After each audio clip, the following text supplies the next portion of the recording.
Everyone, मेरा नाम है विधि भाटिया। मैं हूँ एक इंग्लिश एजुकेटर। फ्रेंड्स, मेरी आज की वीडियो का टॉपिक इंग्लिश ग्रामर का बेहद इंपॉर्टेंट टॉपिक है। मैं इसे इंपॉर्टेंट इसलिए बोल रही हूँ क्योंकि मैंने 8 पार्ट्स ऑफ स्पीच में से आज इसे अपनी वीडियो के लिए इसलिए चुना है क्योंकि अगर आप इस पे मास्टरी पा लेते हैं तो इंग्लिश लैंग्वेज की मैक्सिमम प्रॉब्लम आज ही आपकी इस वीडियो के थ्रू सॉल्व हो जाएंगी। यस फ्रेंड्स, अगर आप अच्छी इंग्लिश बोलना चाहते हैं या अच्छी इंग्लिश लिखना चाहते हैं तो इस टॉपिक पे मास्टरी पाना आपके लिए बेहद जरूरी है। पूरा दिन आप जितने भी काम करते हैं वे सभी वर्ब यानी क्रिया है। इंग्लिश लैंग्वेज का कोई भी सेंटेंस, कोई भी वाक्य बिना क्रिया के, बिना इसके अधूरा है। आइए जानते हैं कि वीडियो में आज आप क्या क्या सीखेंगे। What is verb, why verb is important, types of verbs, main verbs and helping verbs. Verb की फॉर्मल डेफिनेशन देने से पहले मैं आपको बहुत ही आसान तरीके से समझा देती हूँ कि वर्ब्स क्या हैं। खाना, पीना, सोना, दौड़ना, ये सभी वर्ब है। अगर आप कुछ सोचते हैं तो वो भी वर्ब है। For example, like, believe, decide, think, ये सभी वर्ब है। बट ये कौन से वर्ब है? ये है मेंटल एक्शन वर्ब्स। अब देखते हैं वर्ब की एक formal definition. Verb describe an action, state of being and possession, यानी वर्ब किसी कार्य के करने या होने को दिखाती है। आइए इन सबको समझते हैं एक एक एग्जाम्पल से ताकि हमें इन सब का मतलब अच्छे से समझ आए। पहले हम बात करते हैं एक्शन की। टीना ईट्स पिज्जा एवरी डे। यहाँ पर टीना एक कार्य कर रही है क्योंकि वाक्य में जो कार्य करता है वह होता है सब्जेक्ट, यानी जो भी काम हो रहा होता है या अगर सेंटेंस में किसी की बात हो रही होती है तो वो सब्जेक्ट होता है। ये है एक वर्ब, एक एक्शन वर्ब एंड पिज्जा यहाँ पर है ऑब्जेक्ट।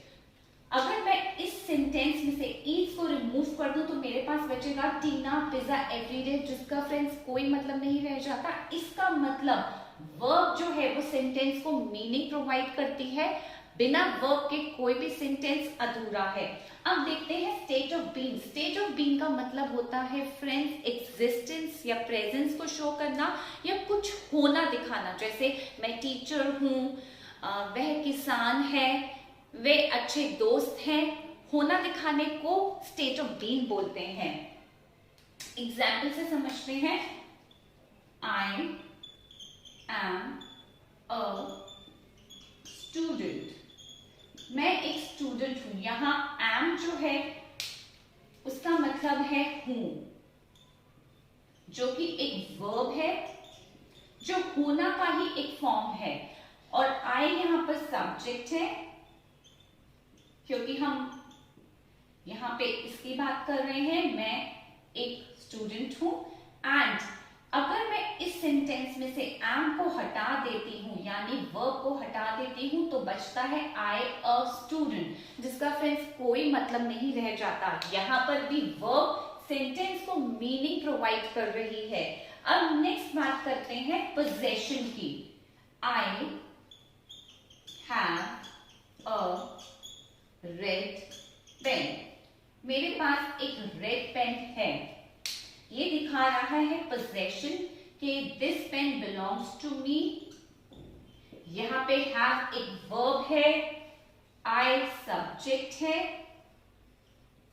और हैव इस सेंटेंस को मीनिंग दे रहा है। अगर मैं हैव हटा देती हूं तो मेरे पास बचता है आई और red pen, which is again a meaningless sentence जिसका कोई मीनिंग नहीं निकलता है। वर्ब्स की डेफिनेशन समझने के बाद आइए देखते हैं वर्ब्स के कुछ और important points. Verb can be one word, two words और थ्री वर्ड्स। जी हाँ, वर्ब एक शब्द भी है, दो शब्द भी हो सकते हैं और तीन शब्द भी। आइए देखते हैं कुछ examples. Ram drives a car, यहां पर हमारे पास एक वर्ड है। Ram will drive a car, यहां पे हमारे पास इस सेंटेंस में टू वर्ब्स हैं। Ram will be driving a car। और लास्ट सेंटेंस में, इस सेंटेंस में हमारे पास 3 वर्ब्स हैं। तो आपने इन एग्जाम्पल्स की हेल्प से देखा कि वर्ब केवल एक शब्द नहीं है, वाक्य में वर्ब्स 2 भी हो सकती हैं और 3 भी हो सकती है। अभी तक हमने वीडियो में समझा कि वर्ब की डेफिनेशन क्या है, किसी भी कार्य के करने या होने को दिखाए जाने वाले शब्द क्रिया हैं। उसके बाद हमने बात की कि किसी भी सेंटेंस में एक वर्ड भी हो सकता है वर्ब, 2 वर्ड्स भी हो सकते हैं और 3 भी हो सकते हैं। आइए अब बात करते हैं वर्ब के बहुत ही इंपॉर्टेंट पॉइंट की, जो कि है verbs have forms called tenses. Friends, ये बहुत ही इंपॉर्टेंट पॉइंट है समझना, क्योंकि 8 पार्ट्स ऑफ स्पीच में से एक वर्ब सी है जिसकी फॉर्म्स चेंज होती है। नाउन्स के सिंगुलर्स या प्लूरल्स होते हैं एंड एडजेक्टिव्स की डिग्रीज होती हैं। बट वर्ब्स जो है वो अपनी फॉर्म्स चेंज करता है। वो अपनी फॉर्म्स इसलिए चेंज करता है ताकि इससे समय का, किसी भी कार्य करने के समय का पता चल सके। आइए ये समझाती हूँ एक एग्जाम्पल के साथ। Eat, ate, eaten, eating and eats। Friends, मैंने अभी आपको सिर्फ एक वर्ब यानी ईट के 5 फॉर्म्स दिखाए हैं। ऐसी जितनी भी वर्ब्स हैं उनके सभी के अपने फॉर्म्स होते हैं और ये फॉर्म्स इसलिए होते हैं ताकि ये समय को बता सके। हेल्पिंग वर्ब्स के साथ इन फॉर्म्स को यूज किया जाता है टेंसेस में। टेंसेस और वर्ब्स इंटर रिलेटेड हैं, तो अगर आपको टेंसेस भी सीखने हैं अच्छे से तो आपको पहले वर्ब पे मास्टरी पानी पड़ेगी, क्योंकि अगर आप ये सारी फॉर्म्स लर्न करेंगे, इनको समझेंगे, तभी आप टेंसेस भी समझ पाएंगे। अब वीडियो में आगे बढ़ते हैं और देखते हैं main verbs and helping verbs. Verbs के 2 मेन काइंड्स हैं, main verb and helping verb. Main verb का एक और भी नाम है और इन्हें जाना जाता है प्रिंसिपल वर्ब्स के नेम से। Main verb is also known as principal verb। इसे हिंदी में मुख्य क्रिया कहते हैं। Main verb can stand alone or can be used with a helping verb। यानी जो मेन वर्ब्स है वो सेंटेंस में अकेले भी यूज होकर सेंटेंस को मीनिंग प्रोवाइड करवा सकते हैं या सेंटेंस वाक्य को मीनिंगफुल बना सकते हैं। I go to school every day। इसमें go मेन वर्ब है। The children play in the park। यहाँ पर प्ले मेन वर्ब है। The baby is sleeping in the cradle. अब ये देखिए फ्रेंड्स कि यहाँ पर दोनों सिर्फ मेन वर्ब्स थी, यहाँ पर मेन वर्ब हेल्पिंग वर्ब के साथ भी यूज हो सकता है। अब बात करते हैं हेल्पिंग वर्ब्स की। हेल्पिंग वर्ब्स को ऑक्सिलरी वर्ब्स भी कहा जाता है, हिंदी में इसे कहते हैं सहायक क्रिया। Help the main verb. Helping verb का मेन काम है मेन वर्ब्स को सेंटेंस में सपोर्ट करना, उनकी हेल्प करना और सेंटेंस में मीनिंग ऐड करना। देखते हैं ये और क्या करती है। Auxiliary verbs help establish tenses. ये टेंसेस को स्टैब्लिश करती हैं यानी समय को दर्शाती हैं। They also create questions, questions बनाती हैं और नेगेटिव सेंटेंसेस भी बनाती हैं। इन सभी बातों को कुछ एग्जांपल्स की हेल्प से समझते हैं। Saanvi is running fast. Saanvi तेज दौड़ रही है। अगर मुझे इस सेंटेंस का टेंस चेंज करना है तो मैं हेल्पिंग वर्ब की हेल्प से कर सकती हूँ। मैंने इसकी जगह वॉज कर दिया। सानवी वॉज रनिंग फास्ट यानी सानवी तेज दौड़ रही थी। अब बनाते हैं एक क्वेश्चन सेंटेंस जो कि हम बना सकते हैं हेल्पिंग वर्ब को सेंटेंस की स्टार्टिंग में लगाकर। Is Saanvi running fast? क्या सानवी तेज दौड़ रही है? आप देखते हैं एक negative sentence, Saanvi is not running fast. So friends, आपने देखा कि हेल्पिंग वर्ब्स जो है वो मेन वर्ब को हेल्प भी करती हैं सेंटेंस में मीनिंग ऐड करने के लिए। वो नेगेटिव सेंटेंसेस भी बनाती हैं, वो क्वेश्चन सेंटेंसेस भी बनाती हैं और वो टेंसेस भी स्टैब्लिश करती हैं। हमने देखा कि हेल्पिंग वर्ब कैसे और क्या काम करती है। अब बात करते हैं कि हेल्पिंग वर्ब्स कितने टाइप्स की होती हैं। हेल्पिंग वर्ब्स को 2 टाइप्स में डिवाइड किया गया है, primary verbs and modal verbs. Primary verbs में फर्स्ट आती है टू बी, और ये सभी verb is, am, are, was, were, be, been and be to be verbs के ही फॉर्म्स हैं जिनका मतलब होता है होना। जब हमें किसी कार्य के होने को दिखाना होता है तो हम यही फॉर्म्स यूज करते हैं। टू डू का मतलब है करना, जिसमें डू एंड डज हम यूज करते हैं सिंपल प्रेजेंट टेंस में एंड डिड हम यूज करते हैं सिंपल पास्ट में। हैव, टू हैव वर्ब्स जिसमें है has, have and had. Has and have हम यूज करते हैं प्रेजेंट परफेक्ट में एंड हैड हम यूज करते हैं पास्ट परफेक्ट में। अब मैं आपको एक बहुत ही इंपॉर्टेंट बात बताती हूँ फ्रेंड्स, कि जो हेल्पिंग वर्ब्स हैं वो एज अ मेन वर्ब भी यूज हो सकती हैं। For example,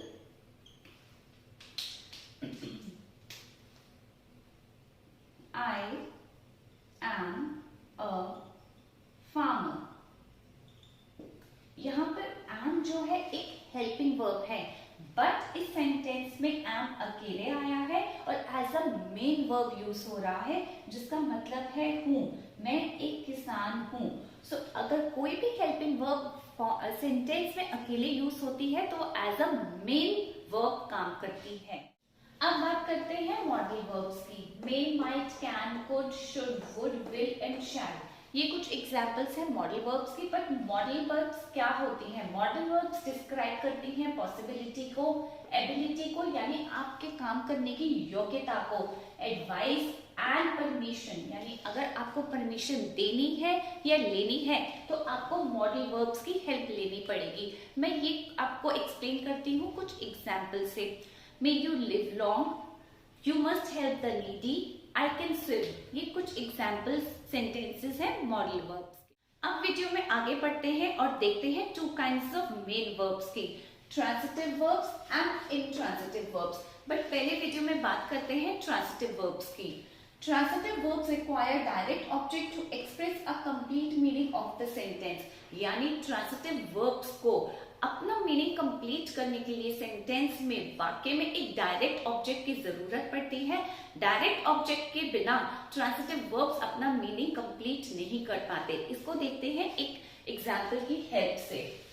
Reena bought a book. यहाँ पर रीना एक सब्जेक्ट है जो कि सेंटेंस में काम कर रहा है। क्या काम कर रहा है? बॉट, शी बॉट, मतलब उन्होंने खरीदी। ये एक वर्ब है और इसे चाहिए एक ऑब्जेक्ट जो कि है बुक। अगर मैं इस सेंटेंस में अ बुक रिमूव कर देती हूँ तो इस सेंटेंस का कोई मीनिंग नहीं रह जाता। Reena bought what. सो अगर हमें इस सेंटेंस का मीनिंग कंप्लीट करना है तो हमें एक ऑब्जेक्ट की जरूरत है जो कि है book. Reena bought a book, ये एक कंप्लीट सेंटेंस है और इसका मीनिंग हमें समझ आ रहा है। अब देखते हैं next sentence. Police caught the thieves. यहाँ पर पुलिस सब्जेक्ट है, कॉट एक वर्ब है एंड पुलिस ने किसको पकड़ा? whom police caught? Thieves. Thieves है ऑब्जेक्ट। अगर मैं यहाँ से थीव्स को रिमूव कर देती हूँ तो मेरे पास रहता है पुलिस कॉट। इससे सेंटेंस का मीनिंग कंप्लीट समझ नहीं आ रहा कि पुलिस ने किसको पकड़ा। सो इसके लिए हमें ऑब्जेक्ट जरूरी है और ट्रांजिटिव वर्ब्स का मीनिंग कंप्लीट करने के लिए हमें ऑब्जेक्ट की जरूरत पड़ती है। ऑब्जेक्ट निकालने के लिए किसी भी सेंटेंस का आप दो क्वेश्चंस पूछ सकते हैं वर्ब से, what and whom। Reena bought what? Reena bought a book. Police caught whom? Police caught the thieves. So what and whom, अगर आप अपनी वर्ब से ये दो क्वेश्चंस करते हैं और आपको आंसर मिलता है तो वो ऑब्जेक्ट है और ऑब्जेक्ट वाले सेंटेंसेस ट्रांजिटिव वर्ब्स होते हैं। आइए अब बात करते हैं इंट्रांजिटिव वर्ब्स की। Intransitive verbs do not require any object to complete the meaning of the sentence. यानी फ्रेंड्स, इंट्रांजिटिव वर्ब्स को ट्रांजिटिव वर्ब्स की तरह ऑब्जेक्ट की जरूरत नहीं होती है अपनी सेंटेंस का मीनिंग कंप्लीट करने के लिए। ये बिना ऑब्जेक्ट के ही एक मीनिंगफुल सेंटेंस होता है। आइए इसे देखते हैं कुछ एग्जांपल्स की हेल्प से। द क्राउड लाफ्ड, ये एक मीनिंगफुल सेंटेंस है। इसमें ऑब्जेक्ट ना होते हुए भी हमें समझ आ रहा है कि crowd Hansa. The baby sneeze, बच्चा छींका। स्नीज दैट वर्ड ऑब्जेक्ट नहीं है, फिर भी ये एक कंप्लीट सेंटेंस है कि बच्चे ने छींका। सो फ्रेंड्स, यही मेन डिफरेंस है ट्रांजिटिव एंड इंट्रांजिटिव वर्ब्स में कि ट्रांजिटिव वर्ब्स में आपको एक ऑब्जेक्ट की जरूरत रहती है अपने सेंटेंस का मीनिंग कंप्लीट करने के लिए, जबकि इंट्रांजिटिव वर्ब्स को अपने सेंटेंस को मीनिंग कंप्लीट करने के लिए ऑब्जेक्ट की जरूरत नहीं होती है। Some verbs can be transitive और intransitive। अब फ्रेंड्स देखते हैं कुछ ऐसी verbs जो transitive और intransitive दोनों ही हो सकती हैं। The pilot flies the plane। Verb, fly से क्वेश्चन पूछो, फ्लाई व्हाट यानी पायलट क्या फ्लाई करता है, तो मुझे आंसर मिलता है द प्लेन, जो कि एक ऑब्जेक्ट है, तो ये एक ट्रांसिटिव वर्ब है। Eagle fly in the sky, यही सेम क्वेश्चन अगर मैं यहाँ पूछती हूँ तो मुझे आंसर नहीं मिलता है, तो ये एक इंट्रांसिटिव वर्ब है। The children play football at weekend. Children play what? Children play what? अगर मुझे इस what का आंसर मिलता है जो कि है फुटबॉल, तो ये एक ट्रांसिटिव वर्ब है। The children play in the garden at weekend. अगर मैं यही क्वेश्चन यहाँ पूछती हूँ children play what, तो मुझे आंसर नहीं मिलता है, तो ये एक इंट्रांसिटिव वर्ब है। फ्रेंड्स, सो आपको इन एग्जाम्पल्स की हेल्प से ये तो पता चल गया होगा कि आपको ट्रांसिटिव और इंट्रांसिटिव वर्ब्स रटने की बिल्कुल जरूरत नहीं है। अगर आपको आपकी वर्ब से आंसर मिलता है ये क्वेश्चन पूछने पर व्हाट एंड हु, तो ये एक ट्रांसिटिव वर्ब है, और अगर आपको आंसर नहीं मिलता तो वो एक intransitive verb. I hope friends कि आज की वीडियो देखने के बाद आपके वर्ब से रिलेटेड काफी डाउट्स और प्रॉब्लम्स क्लियर हुए होंगे। फ्रेंड्स, ये मेरी फर्स्ट वीडियो है। अगर आपको वीडियो अच्छी लगी है सो प्लीज इसे लाइक करिए, मेरे चैनल को सब्सक्राइब करिए और अपने फ्रेंड्स के साथ मैक्सिमम शेयर करिए, ताकि मुझे और भी मोटिवेशन मिले ऐसी वीडियोस बनाने का। Thank you for watching.